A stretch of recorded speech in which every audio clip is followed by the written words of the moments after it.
thank you for being here. Joining me today, I'm John Donnelly, Chief of the District of Columbia Fire and EMS Department, and I'm representing the Unified Command Team that is operating today. I'm joined today by Deputy Mayor Lindsay Appiah, Metropolitan Police Department Assistant Chief Jeff Carroll, Clint Osborne, the Homeland Security and Emergency Management Agency Director for the District of Columbia, the Military District Washington, the Metropolitan Washington Airports Authority, and both the fire and police chiefs, the United States Coast Guard, the Maryland State Police, the Virginia Department of Emergency Management, and the Virginia State Police. And I'd like to thank all of them for being here as well. We are here at Reagan National Airport with our Unified Command Team, and we will provide an update on where recovery efforts stand. We'll also give more information about the cadence of updates from Unified Command going forward. I'm joined today by Terry Lyric from the Metropolitan Washington Airports Authority and the other members of the Unified Command Team. As we continue to learn more about the victims, we are sharing our prayers and condolences with the families of the loved ones and those who are lost in this tragedy. And I want to thank again our response teams for their heroic efforts over the past 30 or so hours, including the team on this site, as well as the teams that are supporting the families. This is heartbreaking work. The National Transportation Safety Board is leading the investigation into what happened, and they will be providing updates later this afternoon. We will not be talking about the investigation in this conference. So Terry Lyric from the Metropolitan Washington Airports Authority will now provide an update on airport operations, and then I will update you on the activities since our last briefing and the activities over the next operational period.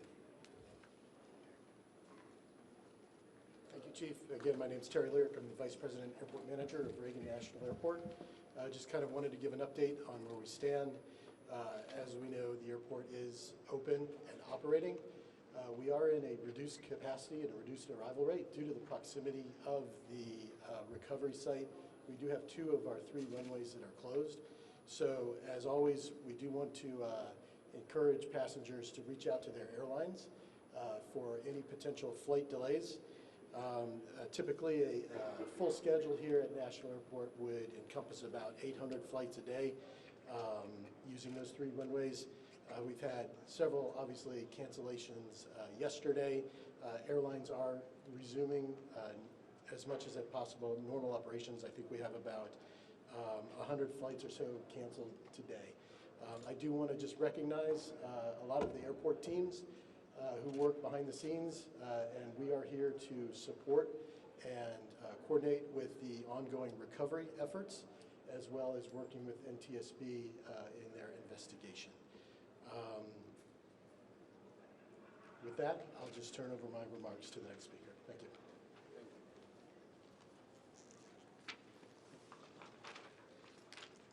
So, overnight, our teams continued search operations and surface work, including side sonar scanning, shoreline searches, and aerial searches. Also, 2 Coast Guard cutters have arrived on station, and you may be able to see them out there on the water. Other efforts off-site included the NTSB, American and PAL Airlines, and district officials meeting with families at the Family Assistance Center and providing the support that they need to get through this horrible event.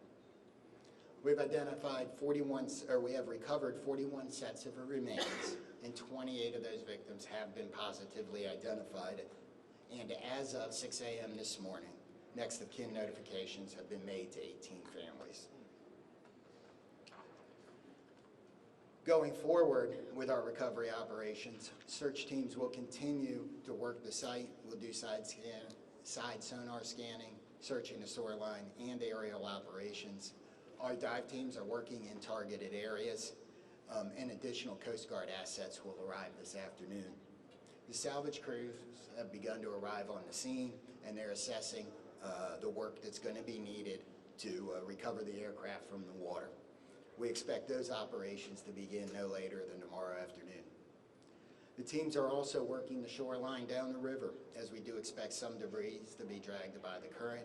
And if members of the public believe they have information or have discovered potential wreckage, we're asking you not to touch it and to call 911, and we will send somebody out to get it. Supporting the response team. This has been a tough response for a lot of our people. We've had over 300 responders operating at one time, and I think we've got about 500 people that have worked through the site. So the Unified Command has activated peer support for its first responders to make sure that everybody has somebody that can help us get through this. And the outpouring of support, people like the World Central Kitchen's relief team and many of the local restaurants here at the airport have supported the people working, making sure they have food so they don't have to stop. And I want to thank the rest of the community for their outpouring of support and the messages that they have given to the firefighters, police officers, military officials, and everybody else that's working. If you want to help, the Greater Washington Community Foundation has a relief fund. You can donate at the link above. We also, be careful, avoid your fundraising scams, only trust verified sources, and ways you can help is to amplify that message using trusted sources on social media. Exercise patience through the transition as this impacts the region. Things like the delays at the airport, people are going to need your grace. I know we've got a lot of vehicles around. We've got some areas closed that are normally open to the public around the river, and we need your patience in that. Check in on your friends and neighbors, and if you're feeling anything about this event, please call the crisis hotline, talk to a medical professional, and you can use 988 on your phone. What do we got here? Is that the last one? So with that, we're going to be able to take a few questions. I'm going to start over here, and we'll work our way across. 1, 2, 3. Yes, sir. Hi, this is Campbell Roberts from the New York Times. Can any of you talk about the FAA's decision to restrict helicopter flights in and around National Airport? So the question is, can anybody talk about the FAA's decision to restrict flights in and around National Airport? I don't believe we have any. So that's probably beyond the scope of this interview. You'll have the NTSB later, and that's something I might ask them. Yes, sir. Chief Skylar Heather with CBS News. Given the time that has passed, can you describe the conditions right now as it relates to the recovery process and whether you all think that y'all will be able to recover more bodies? Okay, the question was, given the time that has passed and the conditions outside, do we believe we're going to be able to recover more bodies? And there's a lot of challenges with that. So I'm going to answer that one. I'm going to say that, yes, we expect to recover all of the bodies. We have that's why our teams are still working. We're going to have to work with the salvage company to do some of that work. Yes, sir.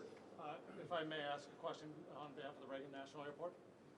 This is Alex Gabriello with News Nation. A lot of questions now circulating about the crowded airspace surrounding this airport. Also reports about other close calls, including 24 hours before the fatal accident. We've seen the FAA take the position of restricting the airspace, specifically Route 1 and 4 for choppers in this area. What is the airport's position about potentially toning down some of the air traffic around this airport, and should this have been done sooner, specifically the restrictions on the airspace for choppers on Route 1 and 4? Yeah, sure. The question was regarding air traffic, helicopter routes up and down the Potomac, right? That is an FAA responsibility. The airspace is controlled by the FAA. The airport does not have any responsibility outside of the surfaces, the airport itself. But most certainly, this has been conversations that you've had, and when it comes to safety for the airport, for the passengers that come in and out of D.C. Mm-hmm. Absolutely. The FAA does regulate the airport, and we follow all FAA safety regulations. Again, all I can say is the FAA is responsible for the airspace. And very briefly, a question for the chief. Sir, how long do you expect it to take for the salvage to be removed from the river to recover the bodies and do everything that's necessary to bring closure for these families? So we're working as fast as we can. I'm not going to be able to give a timeline on that as there's a lot of unknowns. But we hope that we have we have more salvage equipment here tomorrow, and that operation can begin then. So next 3 questions. 1, 2, 3. Chief Perry Russin, ABC News. How is weather affecting recovery efforts? Rain today, rain forecast later. What are the elements inside the river? How has all of this affected recovery? So the question is, how does the weather affect the recovery operation? In my view, it may slow it down slightly, but all of the units out here, all of the people work year-round in all conditions. We're going to be careful. We're going to make sure we don't hurt anybody else, but the weather we've seen so far is weather we can work in. If that were to change, that would affect it, but we haven't seen that. I would get one question at a time. Chief, you talked earlier about access to the site and to gain access to that area. We don't think that ice was a real problem that day, but the John Glenn has been out of service for some time. Do you have an update on when that vessel can be put back in So service? the question is access to the site, and the John Glenn is the fireboat for the District of Columbia. So what I referred to on access to the site is things like Gravelly Point being closed and that being lost as a local recreation area while we're working. There was some ice on the river. We made good access to the site with everybody else. The John Glenn, as has been reported, is one of the district's fireboats. It is not the primary asset for this type of operation, and while it's in the shop, it didn't affect anything, and we hope to have it back by this summer. Yes, sir. Mr. Lyric, I have a follow-up question about the runway closures. Grady Trimble with Fox. So you said 2 of 3 are closed because of their proximity to the crash site. Yeah. Can you explain why they remain closed? Sure, absolutely. So the question is, why are 2 of the 3 runways here at National Airport closed? So if you're familiar with the runway configurations here, we have a main north-south runway, and we have 2 what we call crosswind runways. The 2 crosswind runways, if aircraft were to take off or land over the aircraft recovery site that is out there right now, those would be impactful to the operation. So we've elected to keep those runways closed. And to follow up, how long do you expect that to remain the case? And are you saying that if there are still recovery teams in the Potomac, then there's no chance that these 2 runways are going to open? And how does that impact the Yeah, sure. operation? So the question is asking how long we anticipate those runways to be closed. That's a dynamic situation. We worked with the FAA. I think what we've communicated is we anticipate, our expectation is a week. However, we'll reassess on Monday, and as the recovery efforts go, it's a fluid situation, obviously. Yeah. Okay, Paul here and there.